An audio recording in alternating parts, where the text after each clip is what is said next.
When we are asked to find a fraction of an amount, there are many different ways that we can do this. One of the most common ways is to divide the amount by the denominator and then multiply by the numerator.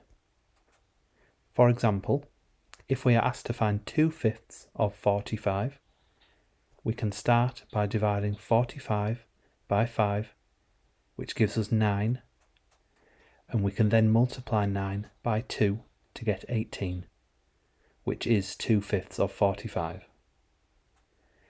This process can be done with any fraction of any amount. Again, another example, if we are asked to find 4/9 of 108, we will start by dividing 108 by 9, which is 12, and then take this 12 and multiply by 4, which is 48.